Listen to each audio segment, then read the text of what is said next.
Hello friends, welcome to Bulti's kitchen. आज blog को cooking blog को मोर नीलम आपण मानक बहुत बहुत नमस्कार। आशा करुच्ची समस्ते भलरे थे। आज गुरुवार मुझे मानक गोटे बहुत ही बढ़िया आइटम नहीं आसी। आम बड़ हो छोट पिला हूँ छचिंद्रा खाइबा को प्रायतः किए पसंद कर न था। आज छचिंद्रा गोटे एत बढ़िया से बनईकि एत बढ़िया आइटम देखेबी। मो जेजेमार रेसिपी गाँव में मुझे भी छोट पिला बेले जाए छचिंद्रा रे गोटे बहुत ही बढ़िया अमेजिंग डिश बनई देखाए, माने मु खाए बहुत ही टेस्टी लगे। सेटा कौन चलतु आप ब्लॉग आग को चलिए मुझे कुकिंग करके देखेबी, प्रोसेस स्टेप बाय स्टेप देखेबी केमिति कौन आप टिप्स छोट छोट टिप्स अच्छी आप से टिप्स फॉलो कले किसी बेसी किसी हार्ड टिप्स नहीं, छोट छोट टिप्स अच्छी से आप फॉलो कले आपण छचिंद्रा छोट पिला कौन बड़ कौन समस्ते मागी मागिकी खाइबे। नेक्स्ट टाइम आप आज छचिंद्रा आइटम जब ट्राए करती देन आप सब से आइटम बनवाई चेष्टा करेंगे। आउ गोटे कथा, जदि आप मो चैनल को सब्सक्राइब करना देन प्लीज मो चैनल को सब्सक्राइब करूँ और जदि मो आइटम आपण मानक भल लगुए देन प्लीज लाइक गोटे तो कर दिंतु, आउ फ्रेंड्स आउ फैमिली सहित शेयर करूँ। भल लगे मत कमेंट बॉक्स से जनइबे। मु भी आपको सब कही आसी था आपको कौ आइटम भल लगे, कौ आइटम आप चाहती मुझे करके देखाए। आप प्लीज मत कमेंट बॉक्स से जनातु। आउ गोटे कथा, आप मत कौठू देखुं कौ सिटी देखुं मत टे जनातु, से मत बहुत ही एक्साइटमेंट दब, बहुत ही खुशी लगे। ताले चलतु आज ब्लॉग स्टार्ट करवा, आ लेट करवानी फटाफट स्टार्ट करवा। बहुत ही झटपट हो, बहुत ही टेस्टी लगे। चलतु आज छचिंद्रा गोटे बहुत ही बढ़िया आइटम स्टार्ट करवा। चलतु देखु गोटे प्यान रे पानी नहीं जाइए, पानी नहीं से अल्प लुण अल्प हल्दी गुंड आ हल्का लंका गुंड बेसी पकेबेनी पकई आम पानी फुटला जे वेट करवा। पानी फुटी गले आम छचिंद्रा को मुझे काटिकी रखी कौ भाई आकार काटिकी रखी मुझे देखेबी। एबे पानी फुटला पर्यंत टिके वेट करवा। देखु छचिंद्रा को कौ भाई आकार काटी नहीं, बस छचिंद्रा को टिके जस्ट तार चोपा छड़े बड़ साइज रे काटिके देखु मझे चिरी नहीं। आम कौन करवा आपको बॉईल करनेबा 10 ରୁ 15 मिनिट पर्यंत। तापर कौन करेंगे आप वीडियो आगू चलतु आप देखिए। देखो आमर ये पानी फुटीगला, मुझे छचिंद्रा को काटिकी धोई नहीं पीस गुड़ गोटे गोटे गोटे पकईना।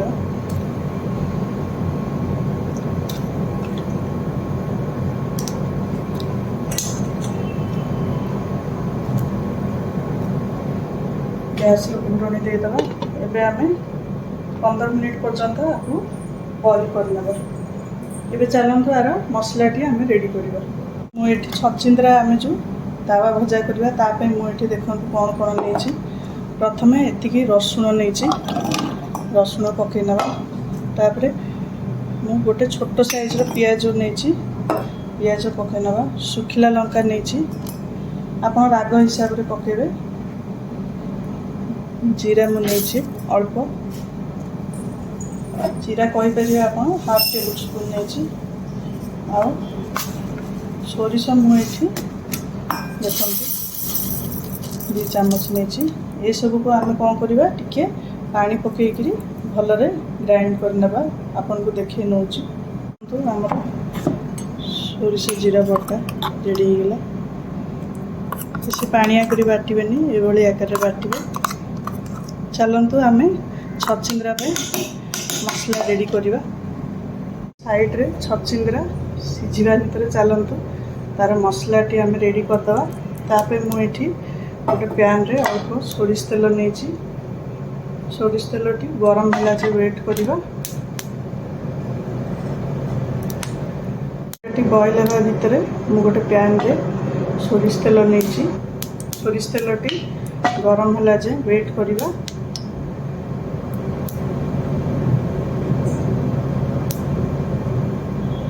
तेल गरम हो गला, एथर आम बाटिकी रखी मसला टी पकईना।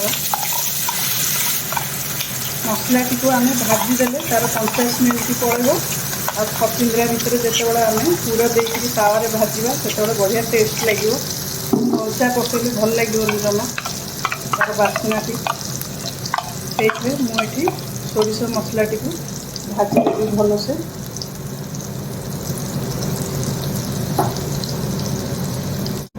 ଆମେ ସୋରିଷ ମସଲାଟି ପକାଇଲା ପରେ ମୁଁ ସେଥିରେ ସ୍ୱାଦ ଅନୁସାରେ ଅଳ୍ପ ଲୁଣ ପକାଇଦେବି, ଅଳ୍ପ ହଳଦୀ ଗୁଣ୍ଡ ପକାଇଦେବି। ପକାଇକିରି ତାକୁ ଭଲସେ ମସଲାଟିକୁ ଭାଜି ନେବା। ଯେତିକି ଯାଏ ମସଲାଟିର କଞ୍ଚା ସ୍ମେଲ୍ ଯାଏନି ଆମେ ଭାଜି ନେବା ଟିକେ ମସଲାଟିକୁ। ତେଲ ଆମର ଯେ ଯାଏଁ ସେପାରେଟ୍ ହେନି ଆମେ ସେ ଯାଏଁ ମସଲାଟିକୁ ଭାଜି ନେବା। ଦେଖନ୍ତୁ ଏଥିରେ ଟିକେ ମୁଁ ହାଲକା ପାଣି ପକାଇ ନେଲି। ଆମର ଯେଉଁ ମସଲାଟି ବଟା ହେଇଥିଲା ଯେଉଁ ଗ୍ରାଇଣ୍ଡର ଜାର୍ରେ ସେଥିରେ ହାଲକା ପାଣି ଧୋଇକି ପକାଇ ନେଇଛି। ମସଲାଟିକୁ ଆମେ କଷି ନେବା ଭଲସେ। ଯେ ଯାଏଁ ଆମର ମସଲାଟିର କଞ୍ଚା ସ୍ମେଲ୍ ଯାଏନି ସେ ଯାଏଁ ଆମେ ଭଲସେ ମସଲାଟିକୁ କଷି ନେବା।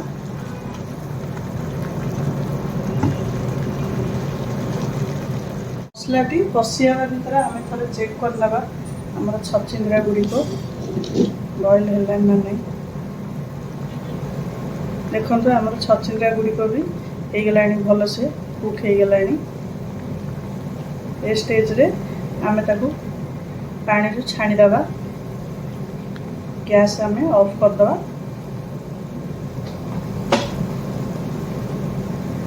ଏ ଭିତରେ ଆମେ ମସଲାଟିକୁ ଟିକେ ଚେକ୍ କରିନେବା ହେଲା ନା ନାହିଁ।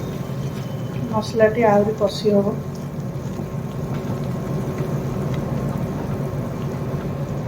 ତାର କଲର୍ଟା ଚେଞ୍ଜ ହେଇଯିବ, ଦେଖିବେ ତାର କଞ୍ଚା ସ୍ମେଲ୍ ବି ଆସିବନି। ସେ ଷ୍ଟେଜ୍ରେ ଆପଣ ଗ୍ୟାସ୍ଟିକୁ ଅଫ୍ କରିଦେବେ।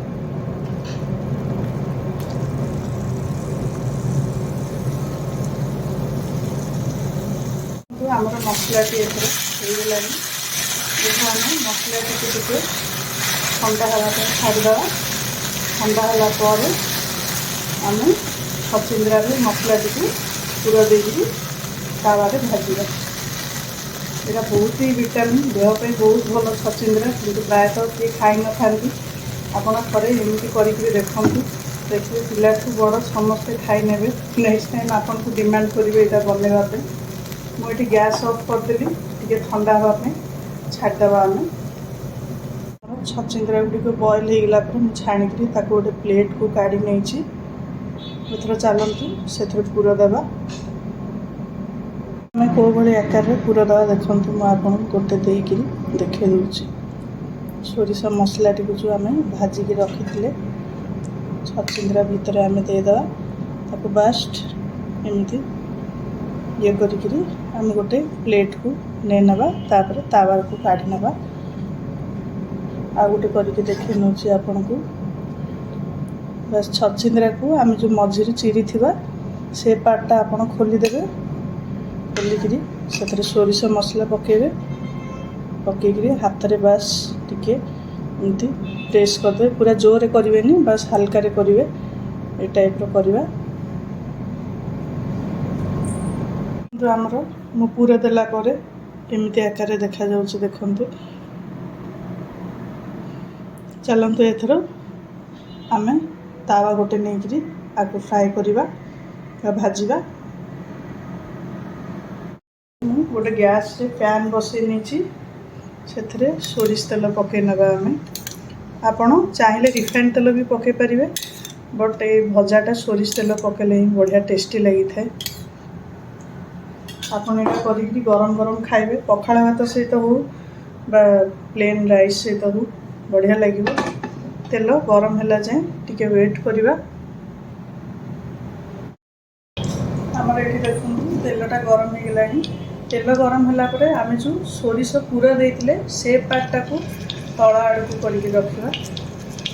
କାହିଁକିନା ଉପର ଆଡ଼କୁ କରିକି ରଖିଲେ ଆମେ ଯେତେବେଳେ ଲେଉଟେଇବା ସେତେବେଳେ ସୋରିଷ ମସଲାଟି ବାହାରିଯିବ। ସେଇଥିରେ ମସଲା ପାର୍ଟଟା ଆମେ ତଳ ଆଡ଼କୁ କରିକି ରଖିବା। ସୋ ଦ୍ୟାଟ୍ ଆମର ମସଲାଟି ତେଲରେ ଭାଜି ହେଇଗଲେ ଆଉ ବାହାରିବାର ଚାନ୍ସ ରହିବନି।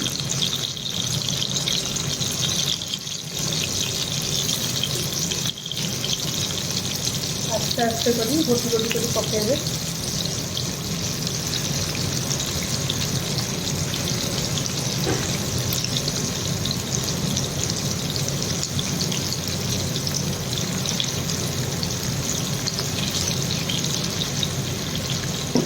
पकेला बेलू आम गैस फ्लेम हाई रखा कहीं मसला पार्टा आम तले अच्छी 5 मिनिट पर्यंत हाई रखा।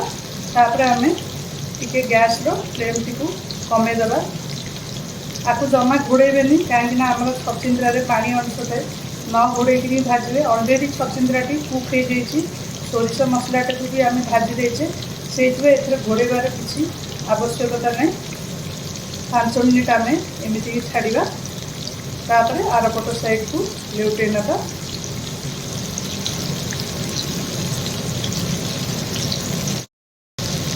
देखो ये स्टेज आम आरपट साइड को लेउटे देवा चेक करवा। देखो मसलाटी आमर एते सुंदर कलर हो मसलाटी देखो आप देखिपे। आप जब मसलाटी को ऊपर पट कर पकई था एबे लेउटेला बेलू मसला बाहरी जाइए। एबे जमा मसला बाहर देखो मुझे आगे लेउटे केयरफुली लेउटेबे कहीं छचिंद्रा गुड़िक तो बहुत सीझीगला बहुत सफ्ट हो जाए। गोटे सुंदर कलर आसीगला देखो वासना तो बहुत ही बढ़िया आसूसी। आपड़ जब निजे कर खाइबे आप जापर ना को तो छचिंद्रा कि टेस्ट भी बहुत बढ़िया जबरदस्त लगे। आप आइटम टी थे कर खाँतु मत कमेंट बॉक्स में जनइबे। देखो मुझे लेउटे लेउटेक गैस फ्लेम लोअर मीडियम में रखा। तार कलर गुड़िक देखो मसलार कलर गुड़िक केते सुंदर कलर आसी जाइए।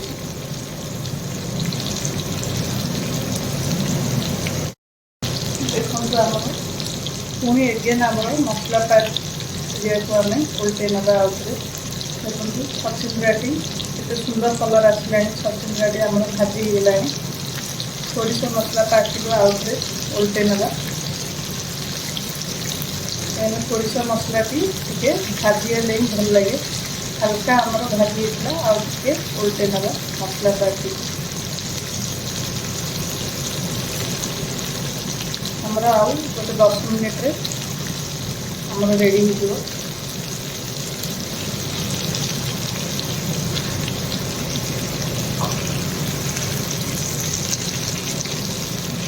छचिंद्रार कलर टी देखो केते सुंदर सेम हो गला केते बढ़िया देखा जाउछि। देखो ताको पूरा गरम गरम तावा काढ़ी पखाड़ भात सहित खाइबे ना प्लेन भात डाली भात सहित भी खाई पारती बढ़िया टेस्टी लगे। देखो मसला गुड़िक जमी सेमती अच्छी किसी आम मसला सेपरेट है बस केयरफुली लेउटार अच्छी आउ कि ना।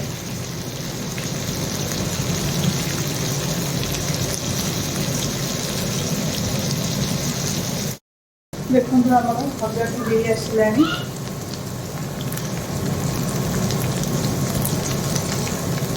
आपण गरम गरम सागे सागे प्लेट काढ़ी खाईपर तो बढ़िया देखा जाऊँ। देखो आउ बेसी ओवर कुक करें। देखो मसला गुड़िक भी आमर हो गला। आपन को देखे नौ पाखर गोटे नहीं आपको देखो देखो आपन को पाखर देखे नौ भजा भी भल से हो गला। मसला भी कुक हो गला आमर भल से।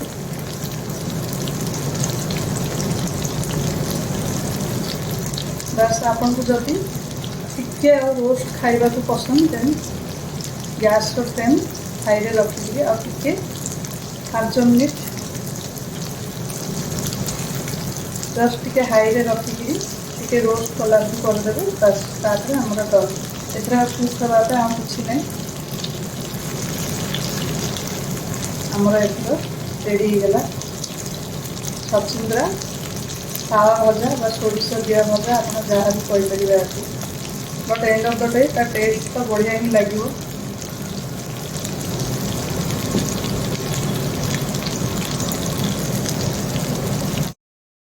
देखो मुझे आपको जूम कर देखे नौची आमर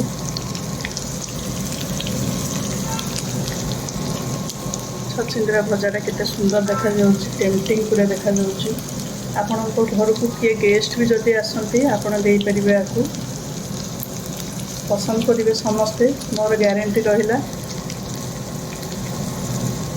आपण माने ये आइटम टी प्रिपेयर करंतु मते कमेंट बॉक्स रे जणाइबे केमिति लागिला आपण को मोर ए नुआ आइटम टी छचिंद्रा रो आम तो गैस फ्लेम बंद करदे देखूँ मुझे आपको जब रोस्ट पसंद देखो मसला आमर होगला रोस्ट भी होगला बढ़िया से गैस फ्लेम बंद करदे आम